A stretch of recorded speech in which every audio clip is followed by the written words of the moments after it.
seja muito bem-vindo a mais um episódio do podcast da Debras, né, Biris?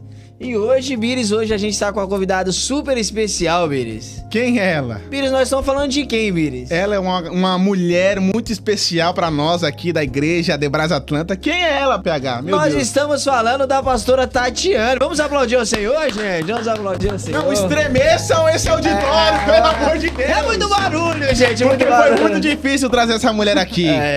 Foi difícil, foi várias vezes. Aí toda vez ela falava assim, não, você sabe, Biris, de um engraçado... Que era pra ela ter um programa aqui no podcast da Debras, mas só que ela tá enrolando a gente, né, Biris? Então, meu Deus, pastor, tá demais, tá demais. De frente com a pastora Tati. Gente, a culpa não é nossa, a culpa é da pastora Tati que nos propôs. Então, seja muito bem-vindo, pastora Tatiana, tá bom? Seja muito bem-vindo ao podcast da Debras, ao nosso podcast, ao podcast da igreja Debras. E pra gente é um momento de muita alegria tê-la senhora aqui conosco. Então, se apresente. Quem é a Tatiana? Quem é a pastora Tatiana? Vamos lá. A paz do Senhor, gente. Meu nome é Tatiana. Desculpa. Tatiana. Desculpa. Desculpa, é Tatiana. Mas eu sou muito conhecida como Tati. Então, por isso que às vezes fica em dúvida entre o Na e o Ne. Bom, eu sou pastora aqui na Debras Atlanta há um ano e alguns meses. E estamos aí, trabalhando para Jesus, servindo aos irmãos com alegria. E é uma alegria estar aqui com vocês. Eu não enrolei, gente, mas foi um pouco complicado, mas deu certo. No tempo certo, né? No tempo certo, né? Então, gente, hoje nós estamos inaugurando um novo programa. Na verdade, é um quadro de entrevista aonde... É uma série, né? Uma série de entrevistas chamado Líderes. E hoje, nada mais, nada menos, nós vamos iniciar. Por que nós iniciamos pela pastora Tatiana, Biris? Porque... Começar bem, né? Vamos lá. Começar bem, né? Começar bem. E começar porque tá fresco. O congresso delas passaram algum tempo atrás. Então hoje nós vamos começar pelas mulheres, né? Pela CIB da nossa igreja. E nós estamos aqui entrevistando a pastora Tati. Pastora Tati, de antemão, quando começou o chamado para liderar mulheres? E olha, que eu vou falar para vocês. Esse podcast vai dar alguns atritos, porque vai ter algumas coisinhas que a gente vai falar. Mas quando começou o seu ministério, pastor? Meu Deus. Vamos lá. Na verdade, eu acho que o ministério começa quando você entende, você está aceitando a Cristo como seu Salvador. Já começa o ministério. Porque o evangelho, ele não é só para nós. Então, a partir do momento que você aceitou viver do evangelho, viver para o evangelho, você vai dividi-lo. Então, ali já começou o ministério. Automaticamente, você já é uma pessoa, um evangelista. Então, eu não vim de uma família cristã, né, como a grande maioria de pastoras até, eu encontrei a Cristo, eu tive encontro com Cristo de 15 para 16 anos, eu era adolescente, e ali quando eu aceitei Jesus, eu já entendi que eu tinha iniciado o meu ministério nessa idade, como adolescente. Então, o primeiro departamento que eu liderei foi o departamento de crianças da igreja. Então, eu comecei a estudar, comecei a fazer cursos, e comecei a evangelizar crianças e fiquei nesse ministério durante algum tempo. Até eu fui jovem e me casei, né, com o Eduardo, e a partir do momento que eu casei com o Eduardo, ele já era obreiro. Então, eu entendi que o ministério não era só dele, era meu também. Então, quando nós namorávamos, ele já era diácono na igreja. E quando eu aceitei namorar com ele, ele falou pra mim, você aceita namorar um obreiro da igreja?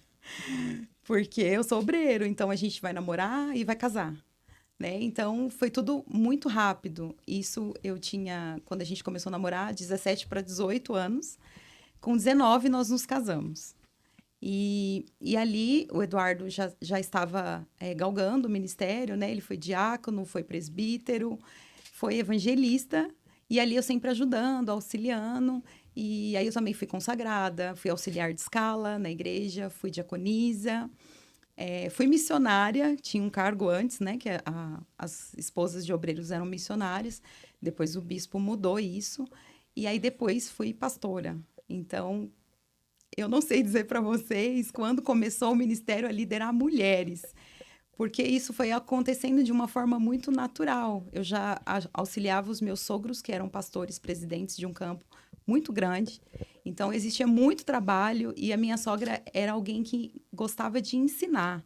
E ela colocava a gente para fazer, né? Então, ali já começou, assim, automaticamente, quando eu estava namorando o Edu, é como se ela já estivesse me ensinando a trabalhar com as mulheres. Ó, vai por aqui não, por aqui é perigoso.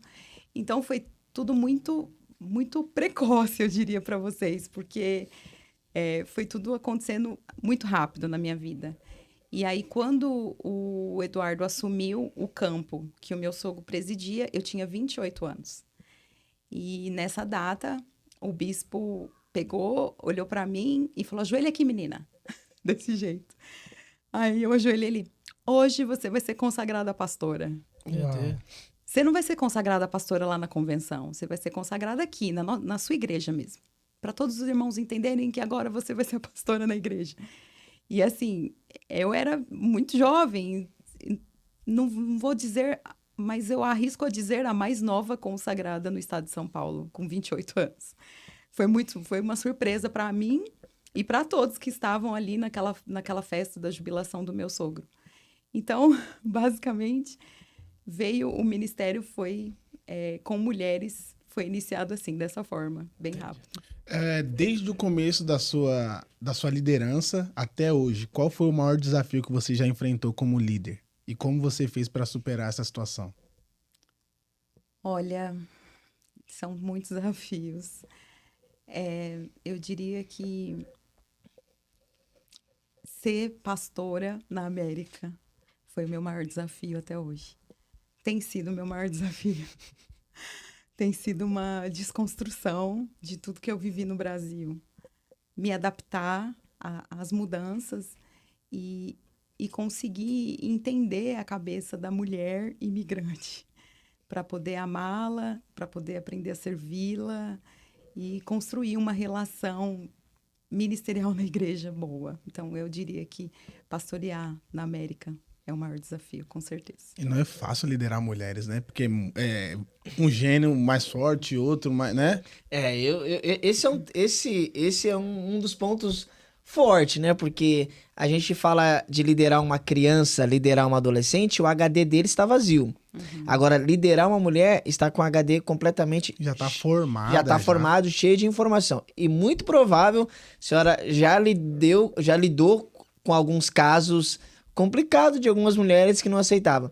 Houve muitos atritos, pastora, pelo fato da senhora ser muito nova e já começar a liderar nesse início, as pessoas, aquelas senhoras mais velhas, sei lá, talvez não aceitavam um pouco ou não? Sim. Lá no começo, nessa fase que o Eduardo sucedeu os pais dele, os meus sogros são pessoas idosas, né? Então, as irmãs estavam acostumadas com a minha sogra, com o jeitinho dela, né? Com aquele coque, né? O estereótipo. E assim, eu já não era assim, né? Então, eu entendi, assim, eu preciso ter a minha identidade, tanto física, né? Como emocional. Enfim, as pessoas... Eu sou uma sucessão de líderes, mas eu tenho a minha identidade própria. E eu queria assumir isso logo no começo. Então, eu via, assim, alguns olhares. Mas será que ela vai dar conta? Mas será que vai dar certo? Mas porque ela usa uma roupa assim? Porque ela pinta a unha? Porque ela usa esmalte? Então, eu sentia assim, né? Até eu conseguir ganhá-las. E, assim, as mais idosas eram as que eu tinha melhor comunhão, sintonia, porque eu fui ganhando o coraçãozinho delas e elas carinhosamente me chamavam de pastorinhas. Ela falava, minha pastorinha. Isso era, assim, eu tenho saudades delas. E seguido dessa pergunta que o PH fez, como você tem um equilíbrio, tipo, de empatia e firmeza na hora de tomar uma decisão difícil, assim? Tá aí, é um grande desafio você conseguir passar a informação para a pessoa que você precisa com autoridade e, ao mesmo tempo, amar aquela pessoa e entender. É só Deus mesmo para dar esse equilíbrio. A gente está muito seguro das nossas emoções, de quem nós somos. E a gente sempre entender que existe sempre os dois lados, né? Aquela pessoa que está sentada de frente a mim, que está me pedindo um conselho. Eu já fui essa pessoa também. Então, você tentar se fazer entendido é um grande desafio, com certeza. Fala para nós o que é a CIB. O que é a CIB? Então, a CIB é a Confederação das Irmãs Beneficentes né, da Assembleia de Deus, do Ministério de Madureira. A CIB, ela teve um início porque as irmãs, elas começaram a entender que era necessário ajuda, ajudar pessoas, fazer trabalho social. A CIB começou por isso. E as irmãs se juntaram para arrecadar alimentos, para fazer cesta básica, para visitar idosos, para cuidar de pessoas, e foi assim que nasceu a CIB. Então, a CIB é mulheres, é uma confederação de irmãs que trabalham por outras pessoas. Foi assim que foi dado início. E aí, depois, abriu-se leque para outras, muito mais coisas, que é o louvor, que é o círculo de oração, e foi se juntando e virou hoje as mulheres mais fortes da igreja, as mulheres da CIB, com certeza. E quando fala de liderança, quem vem na sua cabeça primeiro, assim, quando fala de liderança? Com certeza, não preciso pensar.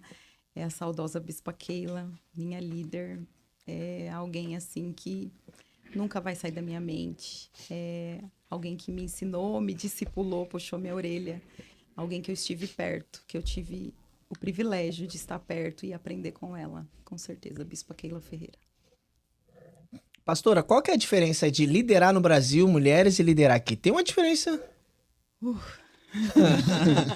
Eu tô vendo, pastora, que tem uma grande diferença. Por esse suspiro dela, né, Bilis? Então, assim, eu acho que o imigrante, quando a gente atravessa o oceano, hoje eu sou imigrante também, a nossa cabeça muda muito. Nós nos desconstruímos, na verdade, aqui. Né? Você chega aqui com um currículo zerado. No Brasil, você era isso, você era aquilo. E aqui você chega, você não é ninguém, você não conhece ninguém, você tem que começar tudo de novo.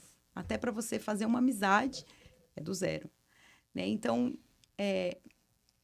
chega aqui e as pessoas ficam com isso muito intensificado. Eu acho que elas perdem aquela coisa de ter o parente perto, aquele suporte, ter para quem recorrer, ter para quem se aconselhar, para quem ajudar, me socorre aqui. A pessoa perde isso, e isso desconstrói muito.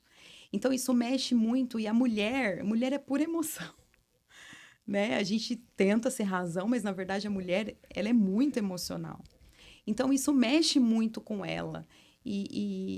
Então, eu vejo, assim, como um desafio. Ela chega aqui, ela tem que começar a trabalhar em coisas que ela nunca fez no Brasil. Isso já vai começando a desconstruir ela. Ela tem que educar os filhos numa cultura diferente da do Brasil. Então, isso também desconstrói ela, porque você quer manter os seus filhos na mesma cultura. Contrapartida, você sabe que é impossível também eles não aderirem à cultura que eles estão vivendo, né? Ali o dia inteiro na escola. Então, eu acho que tudo isso vai mexendo muito com o emocional da mulher. E aí, chega na igreja, você vai ver a soma de tudo isso. Você vai encontrar essas dificuldades, né? Então, a falta da mulher idosa na igreja, imigrante também. É surreal. Você olha na igreja, você sobe no altar, você não encontra uma senhorinha de cabelinho branco do coque, que é a referência das mulheres, que é quem elas recorrem quando elas querem um conselho, que elas querem pedir oração. Não que nós não tenhamos mulheres que oram aqui, mas é porque não tem essa irmã. Lá no Círculo de Oração do Parque São Rafael, que é essa igreja que eu me converti, a mesma líder do Círculo de Oração está lá há 35 anos.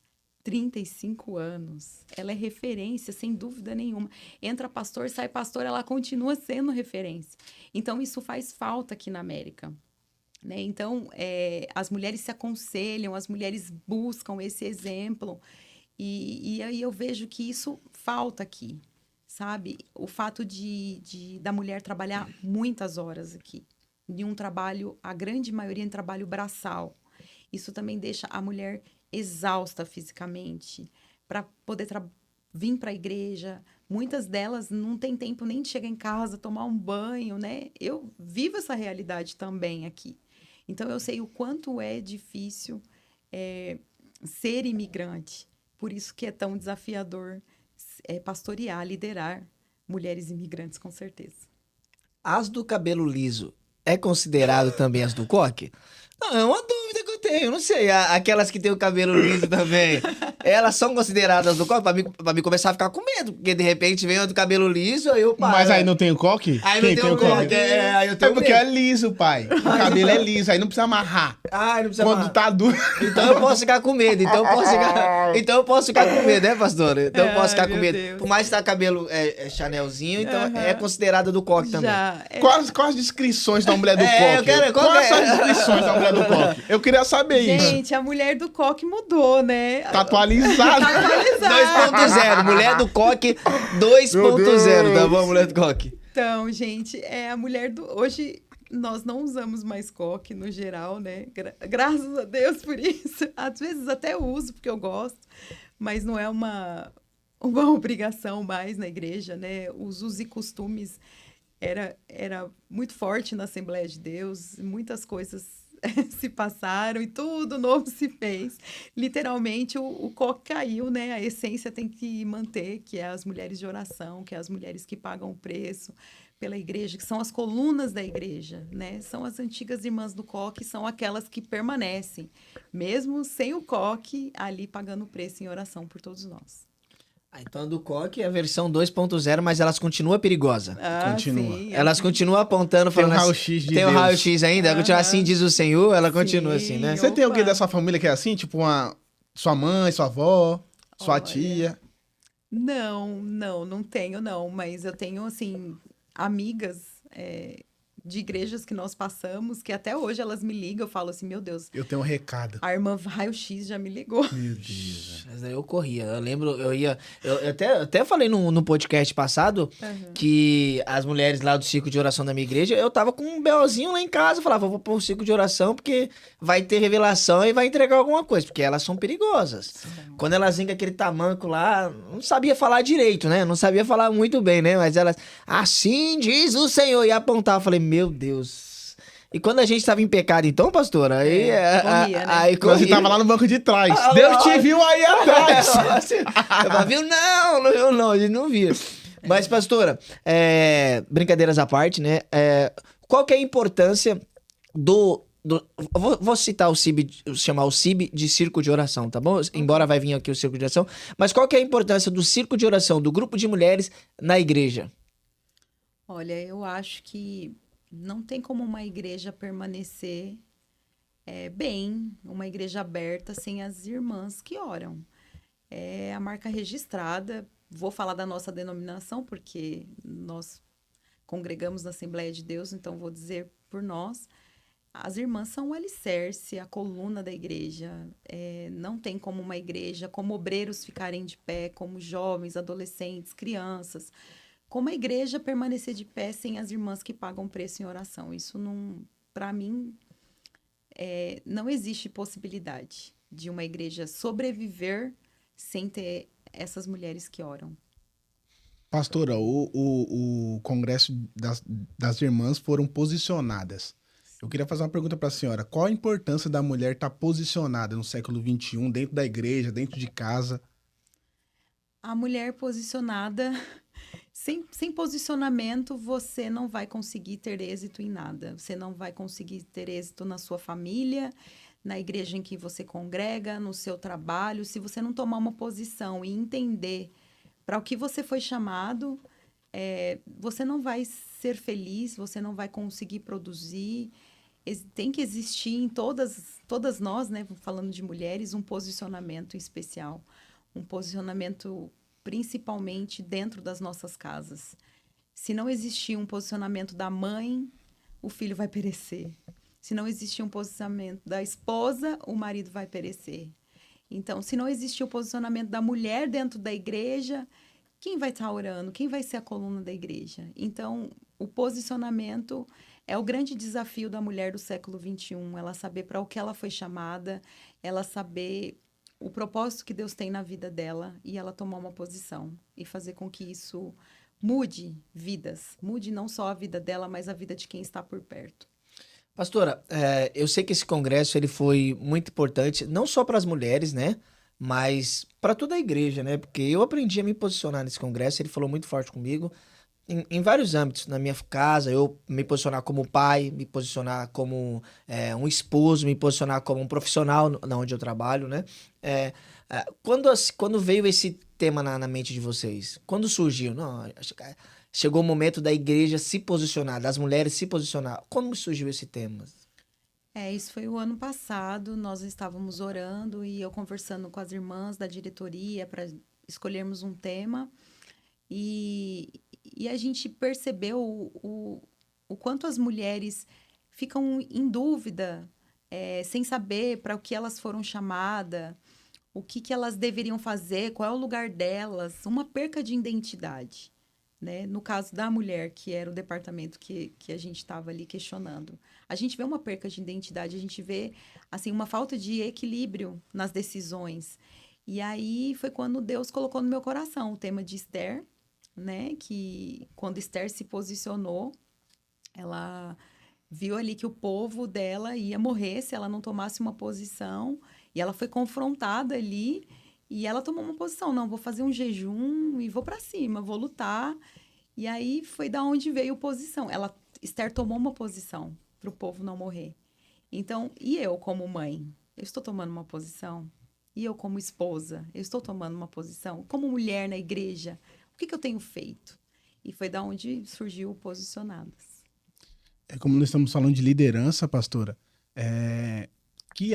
quais hábitos pessoais você acredita fortalecer a sua liderança? A minha liderança? Sim.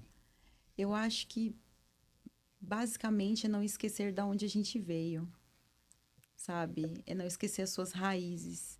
Eu vejo as pessoas muito vulneráveis, sabe? Mesmo sendo líderes, são muitas informações hoje. Tem muita informação na internet, boas, mas muitas informações ruins.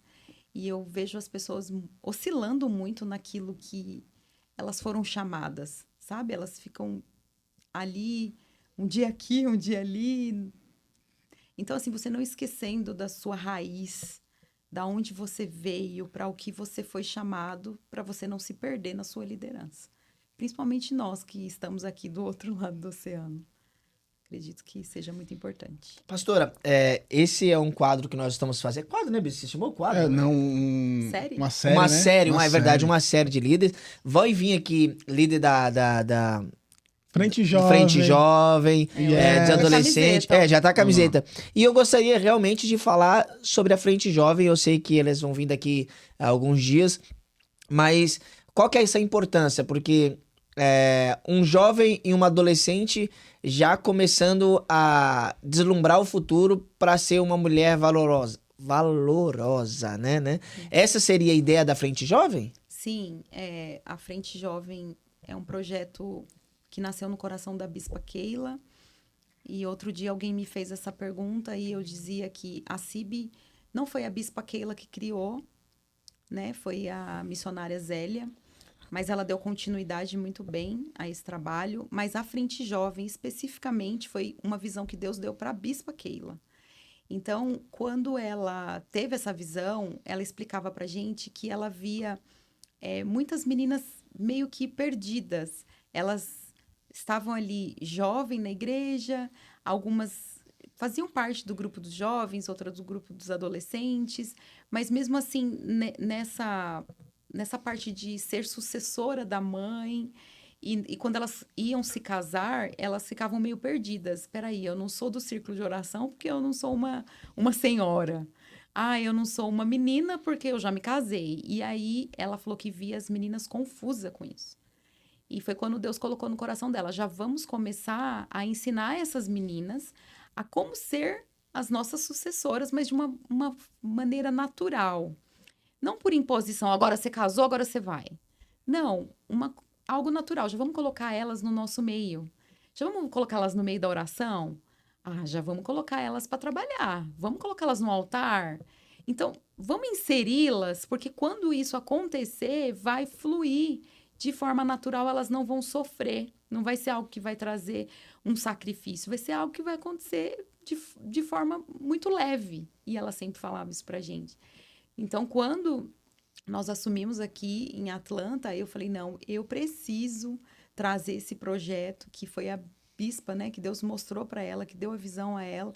Eu preciso trazer para as meninas aqui da igreja e eu preciso que isso funcione da forma que ela nos explicou.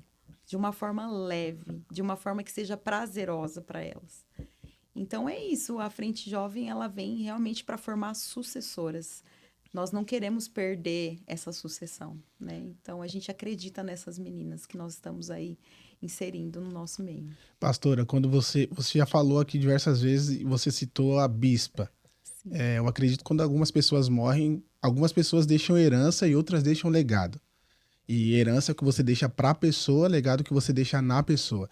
Eu acredito que ela deixou algo em você. O que a bispa Keila representa para a senhora? Meu Deus, a Bispa Keila, com certeza, deixou um legado em mim.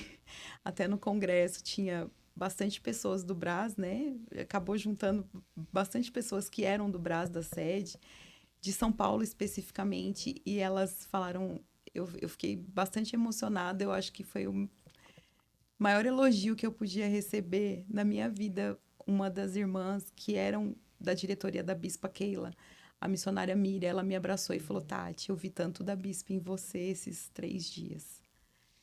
E, sinceramente, isso me deixou muito emocionada, muito feliz. Porque eu acredito que ela impregnou o legado dela em mim. Eu acredito nisso. Nem que for um pouquinho. É claro que eu nunca vou me igualar à líder que ela foi. Mas eu acredito que ela impregnou algo em mim. Assim, de liderança mesmo, de autoridade. Ela corrigia, ela nos amava, mas ela corrigia. E eu acredito que eu tenha ficado com pelo menos 1% disso impregnado em mim, com certeza. Pastora, necessariamente líder do círculo de oração ou líder da mulher é esposa de pastor ou tem alguma exceção? Não. Existe a líder da CIB, como eu sou aqui, mas eu não sou a líder do ciclo de oração aqui na igreja. Necessariamente, a esposa do pastor não fica com essas 2 funções. Na minha visão, eu nem acho que deva ficar, porque só de ser a esposa do pastor, eu acho que já é um ministério, né? Queira ou não, já é um ministério. E ali, dentro da CIB, você ter vários nichos e outras pessoas cuidarem disso, eu acho bem importante para você dividir, para que todos se sintam também parte ali como braço, né, do departamento. Então, não necessariamente não precisa ser a líder da CIB, ser a líder do ciclo de oração. Da tia Rose e da tia Diva, que preparou o cenário que a gente fez todo o acompanhamento, né, do congresso da CIB, né? Quero agradecer a Rose e a tia Diva. E essas mulheres foram importantes para a senhora também nesses dias? Demais, são mulheres maravilhosas. Cada uma delas tem uma qualidade. Eu sempre falo que aqui na nossa igreja tem pessoas com muitos dons, muitos talentos, e elas colocam isso na igreja, né? Por exemplo, a tia Diva e a Rosa, elas têm uma empresa de decoração, mas elas servem aqui com muito amor, com muita excelência. Tudo que a gente coloca como ideia, elas fazem melhor do que aquilo que a gente colocou como ideia. Então, com certeza, elas estiveram servindo. Começou na quinta, no aniversário da igreja, que elas já fizeram decoração e desmontou na madrugada e já montou outra. Então, assim, as meninas são maravilhosas. A tia Zanja estava ali com tanto amor e carinho, né? Nos bastidores ali, cuidando dos pregadores, das pregadoras. De vocês também, né? Demais. Muito bem, muito obrigado, bem, né? tia Zanja. E uma coisa também que eu vi, E a Simone também, Simone. com certeza. A Simone na correria aí, nos bastidores, com certeza. A Simone Viviane me impressionou. Eu vou falar porque eu chorei na hora do pandeiro. Uau. Meu Deus, não foi, Bilis? Na hora que eu tava sentado na frente, tava eu e o Samar, a gente tava tentando gravar. Não foi pro ar esse vídeo, sabe? Porque eu fiquei assim, ó, o celular ficou travando demais. Porque a Viviane, a gente acompanhou. Inclusive, essa xícara aqui, pastora, a Viviane que doou pra gente. Ela não queria que falasse, mas eu vou falar. Tá bonita. Ela tá bonita, né? Ela que doou pra gente, e ela é uma pessoa que tá sempre incentivando a gente aqui, sempre mandando mensagem. Muito, né? Sempre mandando mensagem pra gente. E eu vi ela na frente daquelas mulheres tocando aquele pandeiro, me emocionou, porque eu vi a essência. E assim, Fazia muito tempo que eu não via um congresso de pessoas servindo de coração. Inclusive, tem uma frase rodando aí que a igreja não precisa de voluntários, precisa de obreiros, né? Uau. E caiu bem nesses últimos dias, no congresso das irmãs. Pastora, eu gostaria de fazer uma pergunta. A gente já está encerrando, como eu disse, esse daqui é um quadro, uma série de líderes, né? Vai vir muitos mais líderes. Eu sei que a senhora tem que trabalhar hoje ainda, né? Tá vendo? Pastora da igreja também trabalha, né, pastora? Porque os outros pensam, não, só vive de obra. Não, pastora trabalha, né, Biris? Pastora trabalha. Pastora, em cima disso eu gostaria que a senhora falasse um ponto importante ou uma qualidade importante que uma líder de círculo de oração precisa ter. Olha, com certeza, gostar de orar, ter um relacionamento com Deus, né? Porque às vezes a gente serve a igreja, mas a gente esquece de servir ao Senhor. E é o principal. Eu acho que é o primeiro pilar, é o relacionamento com o dono da obra. Porque às vezes durante a obra você vai esquecendo do dono dela. Então eu acho que o primeiro pilar é você gostar de ter um relacionamento com Deus e você entender que tudo é para Ele, por Ele, são todas as coisas. Senão a gente se perde no meio do caminho e não vai ter líder bom se ele não entender quem ele está servindo, né? Então, basicamente é isso, a oração, um relacionamento íntimo com o dono da obra. Pastora, como você enxerga a liderança nos próximos anos? Olha, cada dia mais desafiador a liderança. Cada dia vai encontrar mais desafios. Porque é o que eu falei sobre a internet, né? Existem líderes da internet, pastores da internet, do corte, e aí as pessoas, às vezes, dão mais valor para aquela pessoa que ela não conhece, não sabe como é a vida, do que para quem tá, o líder que está ali pagando o preço todo dia, que conhece o seu liderado, que sabe as qualidades, os defeitos. Então, assim, eu enxergo que cada vez mais o líder, ele vai ter que voltar para as escrituras, né? Ele vai ter que estar ali, oração, Bíblia, para ele não perder esse equilíbrio, porque é desafiador. O século XXI tem muitos desafios, e ser líder, com certeza, não será fácil. É possível, né? Se Jesus disse que é possível. Mas, com certeza, será um grande desafio do século XXI ser líder. Pastora, eu gostaria que a senhora olhasse para essa câmera agora, né? E mandasse uma palavra para aquela irmã que tá triste agora na sua casa, tá desanimada, tá desacreditada por causa de tantas dificuldades, tantas provas, e tá sem vontade de seguir adiante no caminho de Cristo, né? Eu gostaria que você mandasse uma mensagem para ela, uma frase dizendo que vale a pena, não sei, o que Deus tocar no seu coração. Olhar para essa câmera aqui e dar esse recado, tá bom? Tá bom. Gente, é tudo ao vivo aqui, né? Vamos lá. Eu quero dizer para você que está aí na sua casa, talvez seu coração tá tão angustiado, tão perdido, as suas emoções estão tão abaladas. Eu quero dizer para você que nós servimos um Deus lindo, que Ele é capaz de suprir todas as suas necessidades, que Ele é capaz de tirar você dessa noite tão fria, sombria, e trazer você para um caminho da escuridão, né? Jesus, ele está de braços abertos, esperando você para te abraçar, para construir uma nova vida, renovar suas forças e fazer com que você caminhe em direção aos céus, que é o que nós almejamos. Do congresso, eu posso cantar com as irmãs? Eu falei, pode. Por que não? Né? Então, ali a gente já... No congresso, a gente já ganhou novos membros para a CIB, porque aí ali elas decidiram, não, eu vou ficar aqui, eu gostei, eu participei do congresso, vou me posicionar, já vou ser líder na igreja, já vou ser membrar na igreja. Então, é basicamente isso, vir à igreja, decidir ser membro, né? Aí a Thaís passa para falar comigo ou com alguma das irmãs da diretoria e a gente já vai inserindo e já vamos trabalhar junto para Jesus. Pastora, qual é o seu maior desafio? Ser mãe ou ser pastora? Uau! Os dois desafios. Eu nunca tinha parado para pensar. Você me fez aqui refletir. São coisas bem diferentes. São dois mundos, né, pastora? pastora? São dois mundos diferentes. São 3 filhos, os 3 são diferentes. Só daí a gente já vê. Eu tenho, em casa, eu tenho 3 faixas etárias. Eu tenho uma criança, uma adolescente e uma jovem, né? Então, são 3 mundos que eu tenho que entrar. Às vezes eu falo, meu Deus, qual mundo que eu tô deixando de atender? Então, assim, é bem desafiador. E pastorear, talvez pastorear, gente. Acredito que seja mais desafiador. Mais desafiador pastorear. São mais cabeças, né? Os 3 lá em casa, eu já sei como é que eu, né? Como é que eu administro. Agora, na igreja, tem sempre alguém novo, alguém para você ganhar, né? Então, você citou a Viviane era alguém que não acreditava no potencial que ela tinha. Então, coube a mim, que era líder, dar um empurrão nela. Não que ela não soubesse, ela sabe muito mais do que ela já mostrou. Só que aí eu tinha que parar, é um caso, né? Individualmente, olhar para a Viviane, poxa, aquela menina tem um potencial que ela não descobriu. O que eu faço como líder? Empurro ela. Ai, eu não consigo, pastor, você consegue? Vambora. Então, acredito que seja pastorear. É porque é 2 mundos, né? Tipo, mãe e pastora. E como a senhora faz... Tipo, você tá em casa, você enfrentou uma dificuldade. Aí você passa daquela porta pra dentro. Como você faz?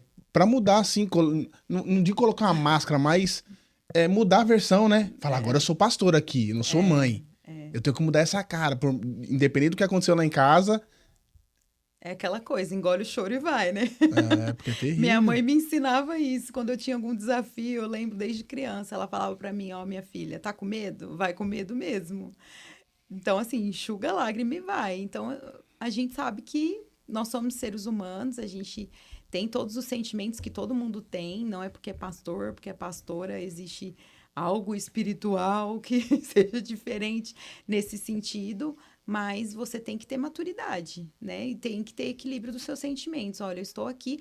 Quando eu venho cultuar, eu entro no culto. Eu falo, Senhor, eu sou imperativa, eu sou alguém que quero ver tudo que está acontecendo. Eu sento ali na frente e eu falo, Deus, eu quero cultuar o Senhor agora. Então, tira tudo da minha mente, que eu vou ficar aqui agora. Então, assim, basicamente, eu paro de olhar para o que está acontecendo ao meu lado, atrás, para eu ficar olhando para frente, para eu focar no louvor, para eu focar na palavra, eu receber, eu oferecer ao Senhor, porque culto é entrega. Então, é isso. Então, eu me desligo, tipo, o que eu chorei em casa, o que aconteceu de errado, vai ficar lá. Entendeu? E aí, eu vou estar na igreja, 100% com a minha mente na igreja. É isso aí, galera. Nós estamos finalizando mais um podcast. Infelizmente tudo acaba, né, Biris? Lá. Não, faz de novo. Não, tem que falar. Infelizmente, estamos acabando esse episódio. Não sabe fazer, é ao vivo. Ao vivo é complicado. Não combinou. Mas, pastora, deixa eu lhe fazer uma pergunta. Tem uma mulher dentro da sua casa agora que não é evangélica, mas gostou desse podcast e se sentiu abraçada pela senhora. Como que ela faz pra entrar em contato com a senhora? Tem Instagram? Como que é? Eu tenho meu Instagram, o meu @ PRA Tati. É isso? Tate Santos? É isso, meninas? Tati Não, nosso staff vai estar passando aqui embaixo. Tá passando aqui, ó. Apareceu aqui, ó. Apareceu aí. Coloca aí o meu @, pode me chamar lá no direct. Essa mulher, ela pode te chamar lá no direct, pode conversar com a senhora, Pode né? sim, pode me chamar, estou aberta para conversar. E vai ser um prazer poder atender, orar com você, dar uma palavra de ânimo, né? Ler a palavra de Deus, que é a nossa bússola. E estou aberta aí para falar de Jesus, que ele é bom, que ele salva, cura, liberta e leva a gente pro céu. Esse staff hoje é composto por duas filhas da pastora Tatiane. Vieram fluir aqui com ela. Vieram fluir também. Temos a Nicole e temos a Duda. E também tem o meu outro filho também, que se chama Samara. Esse daí é cria minha, viu, pastora? Esse daí Tô vendo. Mas, aquela dele. Mas nós queremos agradecer você, internauta, que tem nos acompanhado, que acompanhou mais um episódio do podcast, né, Biris? Eu não sei aonde você assistiu. Como o Biris diz, Biris? Eu não sei se você está dentro do seu carro, muito obrigado pela carona. Não sei se você está dentro da sua casa, muito obrigado por nos deixar repousar aí, né? Exatamente. Eu não sei onde você assistiu dirigindo, toma cuidado. Se você tá dirigindo, para o carro, assista esse episódio de podcast, que eu tenho certeza que muitas coisas vão acrescentar na sua vida. Pastora Tatiane, muito obrigado mais uma vez. Se eu errei seu nome, me perdoa, tá bom? Eu tenho medo de chamar de Tati, porque é pastora, mas Fica à vontade, então, tá bom. pode chamar de Tati. Nós queremos agradecer realmente, o Podcast da Advice, queremos agradecer pela sua presença aqui. Foi um momento de mesa muito especial pra gente. E eu queria que você deixasse um pedido para que a pessoa seguir a gente, né? Se inscrever no podcast aqui, porque eu tenho certeza que a senhora já assistiu esse podcast, tá trazendo muito conteúdo, então incentiva essa pessoa, o seu seguidor, a acompanhar o podcast da Advice. Tá certo. Gente, o podcast tem edificado muitas vidas, a minha vida em especial. Eles têm trazido temas muito importantes, informações muito boas. A nossa igreja tem sido muito abençoada através do podcast. Agora no congresso, eles fizeram um trabalho incrível com as preletoras, com os nossos convidados. Então você não perca tempo, já adiciona aí, ativa o seu sininho, já começa a seguir o podcast da Adebras Atlanta, porque é sucesso. É isso aí, galera. Não, mas antes de acabar, deixa uma palavra pra semana aí, pra rapaziada que tá assistindo. Eu vou deixar uma palavra pra você. A palavra é: os que confiam no Senhor serão como o monte de Sião, que não se abalam, mas permanecem para todo sempre. Isso é hit musical, mas eu não vou cantar. Agora você, Miris, deixa uma palavra, Miris. Rapaziada, entenda que as ordens dos fatores não alteram o milagre. Não altera. Independente de como começou a sua semana. Se a semana começou ruim, não quer dizer que ela vai terminar ruim. Né? Exatamente. Joguei pro alto, hein? Joguei pro alto, é leve. Nós queremos agradecer mais uma vez, pastora Tati, muito obrigado pela presença. Miris, tamo junto, meu Muito parceiro. obrigado. Muito obrigado você que nos acompanhou, muito obrigado nosso staff, que Deus abençoe, tamo junto e valeu!